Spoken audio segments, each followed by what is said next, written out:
When I was about 13 or 14, my mom and I painted the walls of my room white so that I could paint on them. I have since moved out of my childhood home and just moved into my first apartment recently, though. My mom is also in the process of moving out, so we had to paint over everything that I painted. And I felt a little sad covering everything up, but I'm looking forward to making new memories in my new home and just moving on with my life.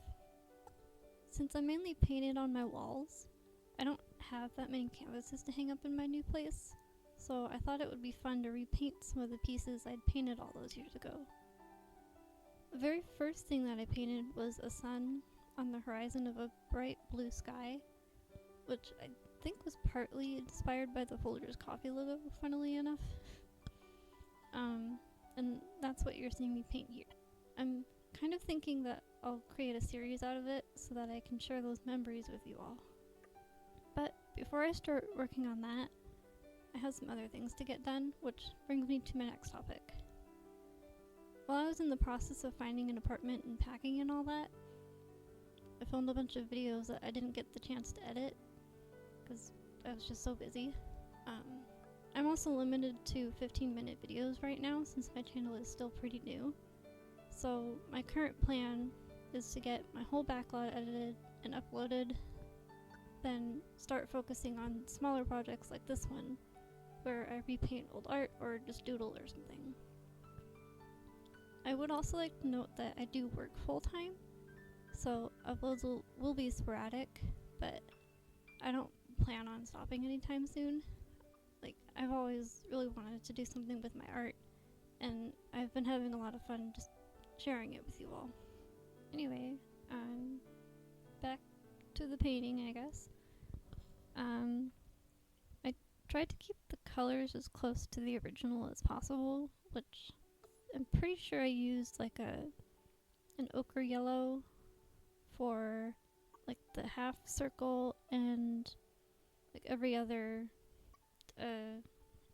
sticky outy bit, whatever you want to call those, and orange, I think, because I wanted to keep it as close to the original painting as possible while still kind of integrating either new things that I've learned or just new things that I've added to my own art style.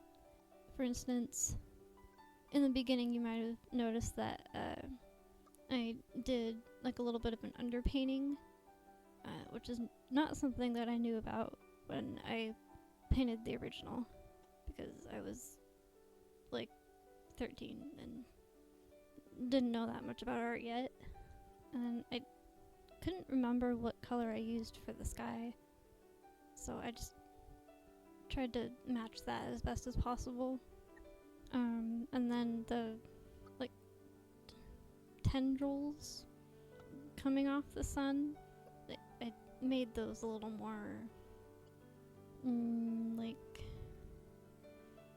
curly than the first one I painted, which, by the way, I'll put up a picture in the corner somewhere if I can figure out how to. Anyway, I think that's all I have for now, so as always, thank you for watching, and I will see you all next time.